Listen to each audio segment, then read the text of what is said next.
24वां अध्याय विदर्भ के वंश का वर्णन। श्री सुखदेव जी कहते हैं, परीक्षित, राजा विदर्भ की भोज्या नामक पत्नी से 3 पुत्र हुए, कुश, कृत और रोमपाद। रोमपाद विदर्भ वंश में बहुत ही श्रेष्ठ पुरुष हुए। रोमपाद का पुत्र बबरू, बबरू का कीर्ति, कीर्ति का उसिक और उसिक का चेदी राजन। इस चेदी के वंश में ही दमघोष एवं शिशुपाल आदि हुए। कृत का पुत्र हुआ कुंती, कुंती का दृष्टि, दृष्टि का निवृत्ति, निवृत्ति का दशहार, दशहार का व्योम, व्योम का जीमूत, जीमूत का विकृति और विकृति का भीमरथ, भीमरथ का नवरथ और नवरथ का दशरथ हुआ। दशरथ से शकुनी, शकुनी से करम्बी और करम्बी से देवराज, देवराज से देव छत्र, देव छत्र से मधु, मधु से कुरुवश और कुरुवश से अनु हुए। अनु से पुरुहोत्र, पुरुहोत्र से आयु और आयु से सातवत का जन्म हुआ। परीक्षित, सातवत के 7 पुत्र हुए, भजमान, भजी, दिव्य, विष्णु, देवावृद्ध, अंधक और महाभोज। भजमान की 2 पत्नियां थी, 1 से 3 पुत्र हुए, निम्लोची, किंकिन और दृष्टि। दूसरी पत्नी से भी 3 पुत्र हुए, सताजित, सहस्राजित और अयुताजित। देवावृद्ध के पुत्र का नाम था बबरू। देवावृद्ध और बबरू के संबंध में यह बात कही जाती है, हमने दूर से जैसा सुन रखा था अब वैसा ही निकट से देखते भी है। बबरू मनुष्यों में श्रेष्ठ हैं और देवावृद्ध देवताओं के समान है। इसका कारण यह है कि बबरू और देवावृद्ध से उपदेश लेकर 14,065 मनुष्य परम पद को प्राप्त कर चुके हैं। सातवत के पुत्रों में महाभोज भी बड़ा धर्मात्मा था, उसी के वंश में भोजवंशी यादव हुए। परीक्षित, वष्णी के 2 पुत्र हुए, सुमित्र और युधाजित। युधाजित के सिनी और अन्मित्र, ये 2 पुत्र थे। अन्मित्र से निम्न का जन्म हुआ, सत्राजित और परसेन नाम से प्रसिद्ध यदुवंशी निम्न के ही पुत्र थे। अन्मित्र का एक और पुत्र था जिसका नाम था सिनी। सिनी से सत्यक का जन्म हुआ। इसी सत्यक के पुत्र युधान थे जो सात्विक के नाम से प्रसिद्ध हुए। सात्विकी का जय, जय का कुनी, कुनी का पुत्र युगंधर हुआ। अन्मित्र के तीसरे पुत्र का नाम विष्णु था। विष्णु के 2 पुत्र हुए, सौफलक और चित्ररथ। सौफलक की पत्नी का नाम था गांधिनी। उनमें सबसे श्रेष्ठ अक्रूर के अतिरिक्त 12 पुत्र उत्पन्न हुए। आसंग, सारमेय, मृदु, मृदुविद, गिरि, धर्मविद, सुकर्मा, क्षेत्रोपेक्ष, हरिमर्दन, शत्रुघ्न, गंधमादन और प्रतिभाव। उनके एक बहन भी थी जिसका नाम था सुशीरा। अक्रूर के 2 पुत्र थे, देववान और उपदेव। सौफलक के भाई चित्ररथ के पृथु, विदुरथ आदि बहुत से पुत्र हुए जो विष्णु वंशियों में श्रेष्ठ माने जाते हैं। सातवत के पुत्र अंधक के 4 पुत्र हुए, कुकुर, भजमान, सूची और कंबल बही। उनमें कुकुर का पुत्र वहिनी, वहिनी का विलोमा, विलोमा का कपोत रोमा और कपोत रोमा का अनु हुआ। तुमरु गंधर्व के साथ अनु की बड़ी मित्रता थी। अनु का पुत्र अंधक, अंधक का दुंदुभि, दुंदुभि का हरिद्योत, हरिद्योत का पुनर्वसु और पुनर्वसु के आहुक नामक एक पुत्र और आहुकी नाम की एक कन्या हुई। आहुक के 2 पुत्र हुए, देवक और उग्रसेन। देवक के 4 पुत्र हुए, देववान, उपदेव, सुदेव और देववर्धन। इनकी 7 बहनें भी थी, धृत देवा, शांति देवा, उपदेवा, श्रीदेवा, देवरक्षिता, सहदेवा और देवकी। वसुदेव जी ने इन सब के साथ विवाह किया था।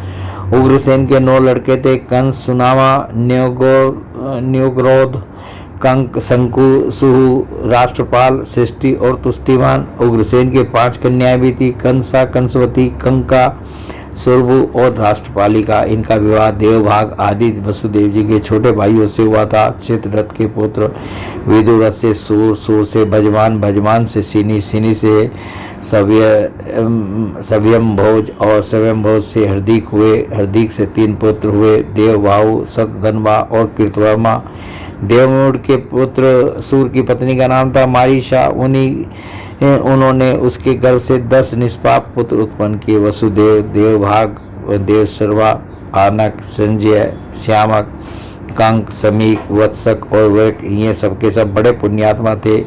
वसुदेव जी के जन्म के समय देवताओं के नगारे और नौबत स्वयं ही बजने लगे थे, अतः वे आनक, दुंदुभि भी कहलाए। वे ही भगवान श्री कृष्ण के पिता हुए। वसुदेव आदि की 5 बहनें भी थी, पृथा अर्थात कुंती, श्रुत देवा, श्रुत कीर्ति, श्रुत सर्वा और राजाधि देवी। वसुदेव के पिता सुरसेन के एक मित्र थे, कुंती भोज।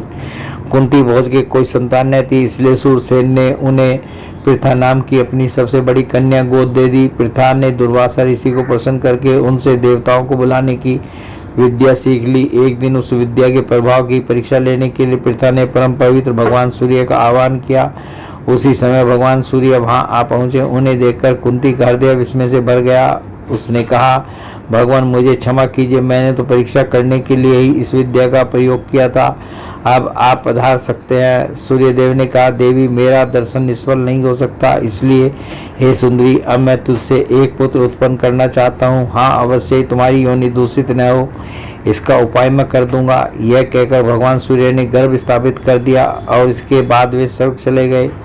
उसी समय उससे एक बड़ा सुंदर एवं तेजस्वी शिशु उत्पन्न हुआ। वह देखने में दूसरे सूर्य के समान जान पड़ता था। पृथा लोक निंदा से डर गई, इसलिए उसने बड़े दुख से उस बालक को नदी के जल में छोड़ दिया। परीक्षित, उसी पृथा का विवाह तुम्हारे परदाता पांडु से हुआ था, जो वास्तव में बड़े सच्चे वीर थे। परीक्षित, पृथा की छोटी बहन श्रुत देवा का विवाह करुष देश के अधिपति वृद्ध शर्मा से हुआ था। उसके गर्भ से दंतवक्त्र का जन्म हुआ। यह वही दंतवक्त्र है जो पूर्व जन्म में सनकादि ऋषियों के शाप से हिरण्याक्ष हुआ था। केके देश के राजा दृष्टकेतु ने श्रुत कीर्ति से विवाह किया था। उससे संत अर्दन नाम आदि 5 केके राजकुमार हुए। राजाधि देवी का विवाह जयसेन से हुआ था। उसके 2 पुत्र हुए, विंद और अनुविंद। वे दोनों ही अवंती के राजा हुए। चेदी राज दमघोष ने श्रुत सर्वा का पानी ग्रहण किया। उसका पुत्र था शिशुपाल, जिसका वर्णन मैं पहले सप्तम स्कंद में कर चुका हूँ। वसुदेव जी के भाइयों में से देवभाग की पत्नी कंसा के गर्भ से 2 पुत्र हुए, चित्रकेतु और वृद्ध बल। देव सर्वा की पत्नी कंसवती से सुवीर और ऋषुमान नाम के 2 पुत्र हुए। आनक की पत्नी कंका के गर्भ से भी 2 पुत्र हुए, सत्यजित और पुरुजित। सरंजिया ने अपनी पत्नी राष्ट्रपालिका के गर्भ से वर्ष और दुर्मर्शन आदि कई पुत्र उत्पन्न किए। इसी प्रकार श्यामक ने सूरभू नाम की पत्नी से हरिकेश और हिरण्याक्ष नामक 2 पुत्र उत्पन्न किए। मिस्र केसी अप्सरा के गर्भ से वत्सक के भी वृक आदि कई पुत्र हुए। वृक ने दुर्वाक्षी के गर्भ से तक्ष, पुष्कर और साल आदि कई पुत्र उत्पन्न किए। समीक की पत्नी सुदामिनी ने भी सुमित्र और अर्जुनपाल आदि कई बालक उत्पन्न किए। कंक की पत्नी कर्णिका के गर्भ से 2 पुत्र हुए, ऋतधाम और जय। आनक दुंदुभी वसुदेव जी की पौरवी, रोहिणी, भद्रा, मदिरा, रोचना, इला और देवकी आदि बहुत सी पत्नियां थी। रोहिणी के गर्भ से वसुदेव जी के बलराम, गद, सारण, दुर्मद, विपुल, ध्रुव और कीर्तु आदि पुत्र हुए थे। पौरवी के गर्भ से उनके 12 पुत्र हुए, भूत, सुभद्र, भद्रवाह, दुर्मद और भद्र आदि। नंद, उपनंद, कीर्तक, सूर आदि मदिरा के गर्भ से उत्पन्न हुए थे। कौशल्या ने एक ही वंश उजागर उत्पन्न किया था, उसका नाम था केसी। उसने रोचना से हस्त और हेमांगद आदि तथा इला से उरुवलक आदि प्रधान यदुवंशी पुत्रों को जन्म दिया। परीक्षित, वसुदेव जी के धृत देवी के गर्भ से विपृष्ट नाम का एक ही पुत्र हुआ और शांति देवा से श्रम और प्रतिश्रुत आदि कई पुत्र हुए। उपदेवा के पुत्र कल्पवर्ष आदि 10 राजा हुए और श्रीदेवा के वसु, हंस, सुवंश आदि 6 पुत्र हुए। देव रक्षिता के गर्भ से गद आदि 9 पुत्र हुए तथा जैसे स्वयं धर्म ने 8 वसुओं को उत्पन्न किया था, वैसे वसुदेव जी ने सहदेवा के गर्भ से पुरु, विश्रुत आदि 8 पुत्र उत्पन्न किए। परम उदार वसुदेव जी ने देवकी के गर्भ से भी 8 पुत्र उत्पन्न किए, जिनमें 7 के नाम हैं कीर्तिमान, सुसेन, भद्रसेन, ऋजु, संवर्धन, भद्र और शेषावतार श्री बलराम जी। उन दोनों के 8वें पुत्र स्वयं श्री भगवान ही थे। परीक्षित, तुम्हारी परम सौभाग्यवती दादी सुभद्रा भी देवकी जी की ही कन्या थी। जब जब संसार में धर्म का ह्रास और पाप की वृद्धि होती है, तब तब सर्वशक्तिमान भगवान श्री हरि अवतार ग्रहण करते हैं। परीक्षित, भगवान सबके दृष्टा और वास्तव में असंग आत्मा ही है, इसलिए उनकी आत्म स्वरूपिणी योग माया के अतिरिक्त उनके जन्म अथवा कर्म का और कोई भी कारण नहीं है। उनकी माया का विलास ही जीव के जन्म, जीवन और मृत्यु का कारण है और उनका अनुग्रह ही माया को अलग करके आत्मस्वरूप को प्राप्त कराने वाला है। जब असुरों ने राजाओं का वेश धारण कर लिया और कई अक्षौहिणी सेना इकट्ठी करके वे सारी पृथ्वी को रौंदने लगे, तब पृथ्वी का भार उतारने के लिए भगवान मधुसूदन बलराम जी के साथ अवतीर्ण हुए। उन्होंने ऐसी ऐसी लीलाएं की जिनके संबंध में बड़े बड़े देवता मन से अनुमान भी नहीं कर सकते। शरीर से करने की तो बात अलग रही, पृथ्वी का भार तो उतरा ही, साथ ही कलयुग में पैदा होने वाले भक्तों पर अनुग्रह करने के लिए भगवान ने ऐसे परम पवित्र यश का विस्तार किया जिसका गान और श्रवण करने से ही उनके दुख, शोक और अज्ञान सब के सब नष्ट हो जाएंगे। उनका यश क्या है? लोगों को पवित्र करने वाला श्रेष्ठ तीर्थ है। संतों के कानों के लिए तो वह साक्षात अमृत ही है। एक बार भी यदि कान की अंजलियों से उसका आचमन कर लिया जाता है तो कर्म की वासनाएं निर्मूल हो जाती हैं।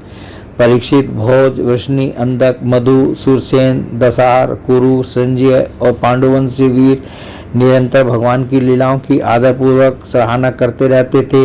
उनका श्यामल शरीर सर्वांग सुंदर था। उन्होंने उस मनोरम विग्रह से तथा अपनी प्रेम भरी मुस्कान, मधुर चितवन, प्रसादपूर्ण वचन और पराक्रमपूर्ण लीला के द्वारा सारे मनुष्य लोक को आनंद में सरोवर कर दिया था। भगवान के मुख कमल की शोभा तो निराली ही थी। मकराकृति कुंडलों से उनके कान बड़े कमनीय मालूम पड़ते थे। उनकी आभा से कपोलों का सौंदर्य और भी खिल उठता था। जब वे विलास के साथ हंस देते तो उनके मुख पर निरंतर रहने वाले आनंद में मानो बाढ़ सी आ जाती। सभी नर नारी अपने नेत्रों के प्यालों से उनके मुख की माधुरी का निरंतर पान करते रहते, परंतु तृप्त नहीं होते। वे उसका रस ले लेकर आनंदित तो होते ही, परंतु पल के गिरने से उनके गिराने वाले नीमी पर खिंचते हुए लीला पुरुषोत्तम भगवान अवतीर्ण हुए मथुरा में वसुदेव जी के घर, परंतु वहाँ रहे नहीं। वहाँ से गोकुल में नंद बाबा के घर चले गए। वहाँ अपना प्रयोजन जो ग्वाल, गोपी और गौओं को सुखी करना था पूरा करके मथुरा लौट आए। व्रज में, मथुरा में तथा द्वारका में रहकर अनेकों शत्रुओं का संहार किया। बहुत सी स्त्रियों से विवाह करके हजारों पुत्र उत्पन्न किए। साथ ही लोगों में अपने स्वरूप का साक्षात कराने वाली अपनी वाणी स्वरूप श्रुतियों की मर्यादा स्थापित करने के लिए अनेक योगों के द्वारा स्वयं अपना ही यजन किया। कौरव और पांडवों के बीच उत्पन्न हुए आपस के कलह से उन्होंने पृथ्वी का बहुत सा भार हल्का कर दिया तथा युद्ध में अपनी दृष्टि से ही राजाओं की बहुत सी अक्षौहिणियों को ध्वंस करके संसार में अर्जुन की जीत का डंका पिटवा दिया। फिर उद्धव को आत्मतत्व का उपदेश किया। इसके बाद में अपने परम धाम को सिधार गए। बोलिए भगवान श्री कृष्ण की जय। इति नवम स्कंद समाप्त। हरिओम तत्सत।